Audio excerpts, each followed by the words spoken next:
When Hiroshima vanished in a flash of white fire, the world saw destruction. But inside Japan's hidden military laboratories, scientists witnessed something else, a force beyond physics, beyond war, beyond imagination. And in that moment they realized the empire had stepped into an age it could never survive. Mid-1945. Japan stood on the edge of collapse, yet its leaders refused to acknowledge the depth of the descent. From the air, entire cities flickered like dying coals. B-29 superfortresses, flying higher and carrying more destruction than anything Japan had imagined at the start of the war, crossed the sky with near impunity. In Tokyo, Osaka, Kobe, and 100 smaller towns, the scars of incendiary raids stretched outward like wounds that refused to heal. Blockades strangled the empire's lifelines. Petroleum, steel, and even food moved only in whispers through the cracks of Allied naval dominance. Famine loomed. Factories grew silent. But far from the firestorms and the hunger lines, in the quiet corridors of academic institutes, another struggle unfolded, one hidden from the public, known only to a few dozen minds who sensed that the war was entering a new, unpredictable chapter. Inside the Institute of Physical and Chemical Research, RIKEN, the air felt paradoxically calm. It was one of the last remaining sanctuaries of intellectual pursuit in a country drowning in warfare. Here, chalk dust floated above worn blackboards, and stacks of foreign journals, months old and incomplete, lay scattered across desks. The Imperial University of Tokyo, though battered by shortages and evacuations, still held pockets of scientific life.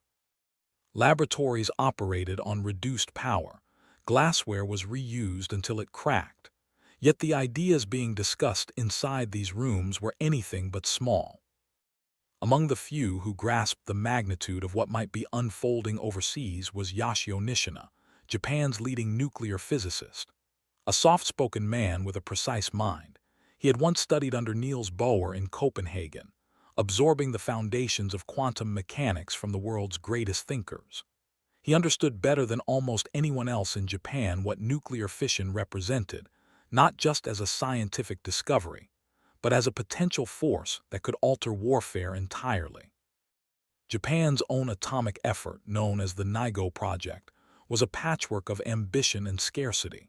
Where the United States ran laboratories with thousands of staff, Japan relied on a handful of physicists, navigating shortages of uranium, cyclotrons damaged by air raids, and an imperial bureaucracy that never truly understood what they were trying to achieve. Funding arrived in inconsistent drips. Equipment often had to be improvised. And competing military branches divided responsibility in a way that guaranteed inefficiency. Yet information still trickled in from abroad. Through academic networks, intercepted publications, and fragments of Allied reports, Japanese scientists learned unsettling details. Efforts in the United States to achieve large-scale uranium enrichment, studies on neutron cross-sections, and mathematical analyses that could only mean one thing: someone, somewhere, was racing toward a technological threshold. Inside cramped offices dimly lit by blackout curtains, these clues sparked anxious debates. Some felt national pride, the belief that Japan must not fall behind. Others felt fear. If the Americans succeeded first, the consequences were unimaginable. Nishina felt both. One evening, as the sound of distant anti-aircraft guns echoed over Tokyo, he studied a page of yield calculations, theoretical, elegant, and terrifying. The numbers spoke with absolute clarity. "If such a bomb exists," he whispered to no one, his voice barely audible over the hum of a dying generator, "a city will cease to exist." August 6, 1945. Just after 8 a.m., a message crackled through Japan's fractured military communication network, confused, incomplete, and impossible to believe. Hiroshima has gone silent. At first, no one understood what silence meant. Air raid monitors reported only a single American bomber, no large formation, no firebombing attack. Yet within an hour, scattered reports painted a picture that defied everything Japan's military had learned over years of brutal air warfare. In the Naval Command Room in Tokyo, officers gathered around a trembling operator who read from a hurried field transmission. A single aircraft dropped, a single bomb. City center destroyed. Senior commanders exchanged bewildered glances. A lone B-29 could not erase an entire city. Not even the heaviest conventional ordnance carried by the U.S. Army Air Forces came close to such a claim. Maps were unrolled across long wooden tables, the surface still dusty from nights spent under blackout conditions. Intelligence officers placed a pin on Hiroshima's downtown district and drew a small blast circle around it, then crossed it out. The radius had to be larger. Another circle was drawn, then another. Each one swallowed more streets, bridges, and neighborhoods until the scale of destruction began to look absurd. Soon, a courier arrived with a newly decoded intercept from the Southern Army Field Headquarters. Fires were burning across 4 square miles. Buildings had been vaporized near the center. Estimates spoke of temperatures rising above 10,000 degrees at the hypocenter, heat intense enough to char flesh and melt roof tiles. Up to 70,000 to 80,000 people were believed dead in the first seconds alone. The room fell silent. Scientists from RIKEN and the University of Tokyo were quickly summoned to the emergency session. Among them was Yoshio Nishina, still wearing the dust of a hurried transport from his laboratory. He studied the maps with a tight calm. The pattern was unmistakable: circular symmetry, instantaneous destruction, and radiation burns described by surviving military observers. He did not need further evidence. He understood what had happened before he even spoke. This was nuclear fission, a chain reaction released at a scale only theorized in Japan's own interrupted research. Nishina stepped forward and quietly asked to see the altitude of the bombing. When told the B-29 had released the device from roughly 31,000 feet, he nodded slowly. That distance matched detonations intended for maximum blast effect. His face tightened not in surprise, but in dread. He had once discussed this very possibility with foreign colleagues years earlier. A weapon using uranium-235 or plutonium, capable of releasing energy equivalent to thousands of tons of TNT. Documents were placed before the officers. Words like superbomb, new type weapon, and atomic fission appeared in hastily translated fragments of intercepted Allied broadcasts. As Nishina outlined the physics of what they were witnessing, the room's atmosphere shifted from confusion to something far heavier: recognition. Japan's military leaders demanded numbers. Could the Americans build more? How quickly? Would Tokyo be next? But the scientists knew the harder truth.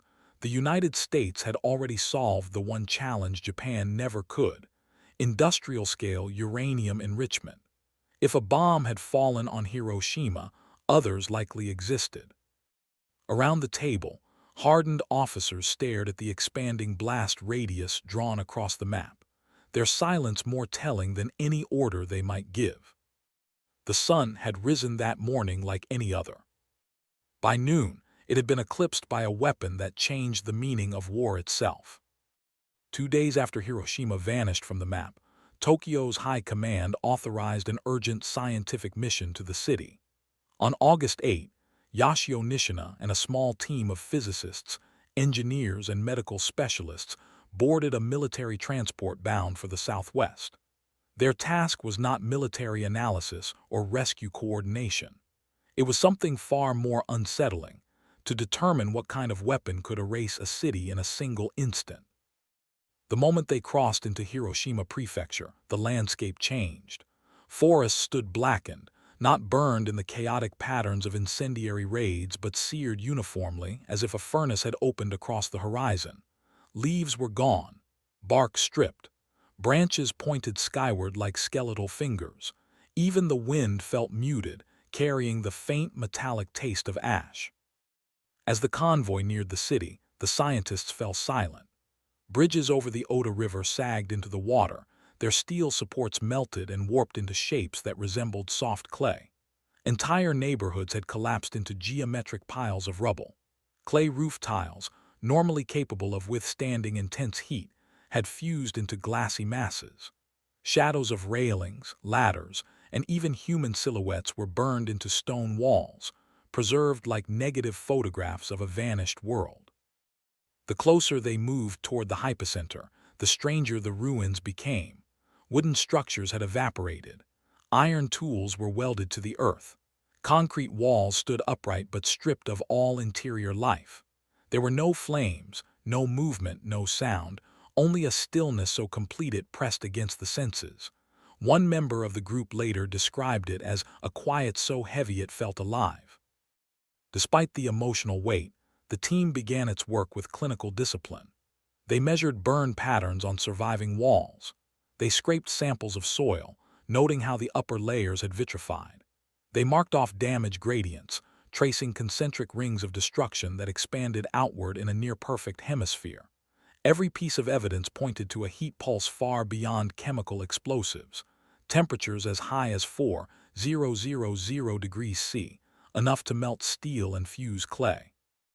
Medical officers reported something even more disturbing: survivors blistered without flame exposure, hair falling out, symptoms consistent with massive bursts of radiation. Reports of strange burns reached Nishina by midday on August 9. By late afternoon, back at a makeshift field station, the team gathered their findings onto maps spread across the floor. When they plotted the radius of total destruction, about 1.6 kilometers, the pattern was unmistakable. Nishina examined the drawings, measuring distances with trembling fingers. The blast wave, the heat, the radiation signatures, only one mechanism could explain them: nuclear fission. One of the younger physicists stepped back from the table, overwhelmed. "This is not a weapon," he murmured, almost in disbelief. "It is a phenomenon." Then came the hardest calculation of all: the bomb's estimated yield. Using structural collapse patterns and thermal effects, they derived a figure that hovered around 15 kilotons of TNT. For several seconds, no one spoke. The number sat on the page like an accusation, proof that the United States had crossed a technological threshold Japan had only conceptualized in chalk and equations. A military officer accompanying the team finally broke the silence. His voice was hoarse, unsteady. "If America has this, can we build one?" Nishina exhaled slowly, eyes fixed on the fused soil samples gathered from the hypocenter. He answered with no hesitation, no attempt to soften the truth. "Not in 10 years," he said quietly, "and not with the resources we have left." The devastation around them made the reality clear. Japan was facing a power it could neither match nor endure. On August 9, 1945, before Japan could even fully comprehend the scale of Hiroshima's destruction, another urgent transmission tore through the corridors of Tokyo's military headquarters. Communications officers, still pale from days of sleepless decoding shifts, delivered the message with trembling hands. "Nagasaki, severe damage. Reports indicate total devastation." For a moment, those in the room refused to believe it. Hiroshima had been an anomaly, a terrifying scientific leap, but perhaps a singular one. A weapon born from a unique stockpile of enriched uranium, a dreadful, unrepeatable experiment. But Nagasaki ended that illusion. 2 cities erased in 3 days. 2 bombs of different design, one uranium, the other plutonium. The Americans had not only achieved the unthinkable, they had produced these weapons in quantity. Yoshio Nishina stood among a group of scientists hastily assembled to interpret the second catastrophe. Their faces were drawn, still carrying the soot and exhaustion from their analysis in Hiroshima. This time there were no arguments, no cautious attempts to explain the unexplainable, only grim certainty. Nishina broke the silence first. His voice was thin, almost brittle. "Americans, they have more. The words struck harder than any explosion. Around him, naval and army officers stared at the floor, their confidence collapsing under the weight of reality. For years, the Imperial Japanese military had believed in a form of technological parity, that even with shortages, they could match the West through ingenuity, discipline, and sacrifice. Now that belief lay in ruins. Officers who had once sworn to resist a ground invasion to the last man suddenly felt the battlefield shift beneath their feet. 1 million men with rifles, machine guns, and artillery could not stop a weapon that could erase an entire city from the air without warning. Reports from Nagasaki's early observers confirmed everything the scientists feared. A hemispheric blast zone, heat capable of melting granite. Fatal radiation injuries, spreading far beyond the explosion's center. Another tens of thousands killed instantly. This was no longer war as Japan had known it. It was an extinction-level threat. Soon, Nishina and several senior scientists were summoned to brief Emperor Hirohito's advisors. Their findings were stark, unemotional, and devastating. The enemy possesses a destructive power that cannot be countered. Japan has no possibility of producing such a weapon in any reasonable time frame. Another attack may cause irreparable damage to the nation's ability to continue functioning. These words carried more weight than any military report. For the first time, key members of the Supreme Council, including figures who had argued fiercely to continue the war, began to break. The logic was undeniable. If a third bomb existed, Tokyo could become the next crater. The second shockwave that hit Japan on August 9 was not only nuclear. It was psychological, strategic, existential.